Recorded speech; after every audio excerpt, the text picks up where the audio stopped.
जो माँ बाप का ख्याल रखे ताउम्र साथ निभाए तो ऐसे बेटे को क्या कहेंगे, आज्ञाकारी बेटा न। पर ऐसा नहीं है। समय के अनुसार जो हमें हाथ में मोटी गड्डी रखे वही लायक बेटा होता है। यही इस परिवार की कहानी है। समीर अपने परिवार में तीसरे नंबर का बेटा है। वह पढ़ लिख न पाया तो हमेशा से उसकी स्थिति रही है, चाहे माँ पिताजी के हाथ पैर दबाने हो, उनका ख्याल रखना हो, वह ही हाजिर रहता, या तब भी उसके पिताजी उसे गवार ही कहते। माँ तब समझाती, बेटा अपने पिताजी की बात दिल पर मत ले, वह हर परिस्थिति में तत्पर रहता। तब भी वही स्थिति। आज 10 दिन हो गए उसकी माँ को अस्पताल में भर्ती हुए। वह माँ बाप के साथ अडिग खड़ा है, लेकिन फिर भी उसके पिता की नज़रों में कोई कदर नहीं है। उसके परिवार में 2 भाई और एक बहन है जो अच्छे पढ़ लिख गए, और उसकी माँ के पैरों में भी घुटने का दर्द रहता है। तब पर भी बिना किसी की परवाह किए अपना फर्ज निभाता चला जा रहा है। उसकी माँ घुटने के दर्द के कारण चल फिर भी नहीं पाती है।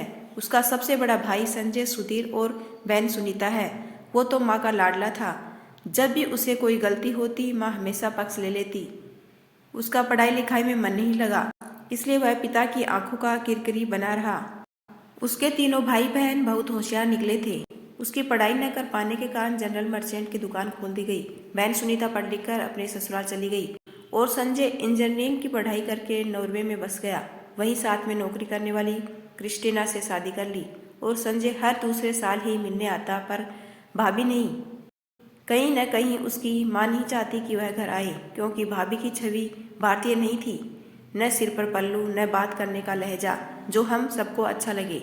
बड़ा बेटा बहुत आग्रह करता, पर वो नहीं मानते। वो वीडियो कॉल में बात करता, पैसे सामान सब भेजता।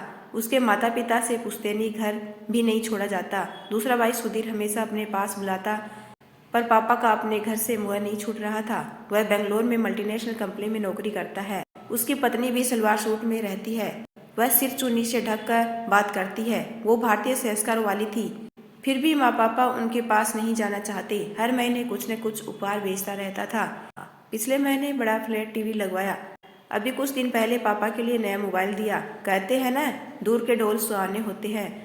आज उसके पापा भाई बहनों पर प्यार उड़लते, फिर भी उसने कभी कोई शिकायत नहीं की। उन्हें लगता कि अकाउंट में पैसे आ जाने से सब कुछ हो जाता है। यही उनकी सबसे बड़ी भूल थी।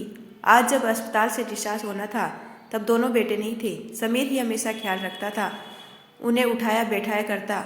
यहाँ तक अस्पताल की दौड़ भाग वहीं कर एक दिन डॉक्टर साहब राउंड पर आए तो उन्होंने कहा कि आपका बेटा तो बड़ी जी जान से आपकी सेवा कर रहा, आपका पूरी तरह ध्यान रख रहा है। फिर उन्होंने अचानक पूछ लिया, आपके कितने बेटे हैं? तो समीर के पिताजी बोले, 2 और हैं, पर वो बाहर हैं। एक नॉर्वे में है, दूसरा बेंगलोर में मल्टीनेशनल कंपनी में नौकरी करता है। वो भी नहीं आ पाया क्योंकि उसका वहाँ सेमिनार चल रहा है। फिर डॉक्टर साहब ने कहा, शुक्र है कम से कम आपका छोटा बेटा आपके पास है जो पूरा पूरा ध्यान रख रहा है। अगर ये भी आपके पास न होता तो आपको कितनी परेशानी होती। अब शर्मा जी को अपनी गलती का एहसास हुआ कि जिसे नकारा समझ रहे थे वही मेरे पास है। मैंने इसे अपने दिल से कितना दूर रखा। फिर उन्होंने अपनी गलती सुधारी।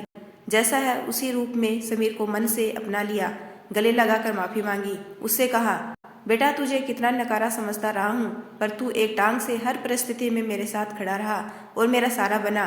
डॉक्टर साहब ने आज मेरी आंखें खोल दी। मुझे माफ़ कर दे बेटा। तब समीर ने कहा, पापा आप कैसी बातें कर रहे हैं? माफ़ी मांगते हुए अच्छे नहीं लग रहे हैं। बस आप अपना आशीर्वाद बनाए रखिएगा, इससे ज़्यादा क्या चाहिए। उसी समय वह पैर छूने लगा।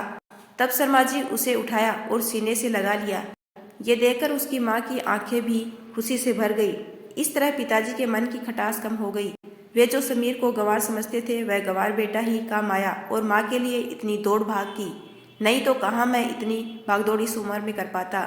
वही बुरे वक्त में आज उनके साथ है। अब उन्हें समीर पर नाज है जो उनके साथ ही रह गया। दोस्तों, पढ़ा लिखा होना अच्छा है, पर हाथ की उंगलियां एक जैसी नहीं होती। वैसे ही सब बच्चे एक से हो ये नहीं सोचना चाहिए। वैसे कम पढ़े लिखे बेटे को गंवार समझकर उसकी अपेक्षा नहीं करना चाहिए। हर कोई ऊंचे पद पर पहुंचे ये आवश्यक नहीं होता है, इसलिए उसे नज़रअंदाज मत कीजिए, ना ही तुलना कीजिए। यदि आपको मेरा छोटा सा प्रयास अच्छा लगा हो तो चैनल को लाइक शेयर एंड सब्सक्राइब कीजिए। आपका अपना कीमती समय देने के लिए दिल से धन्यवाद।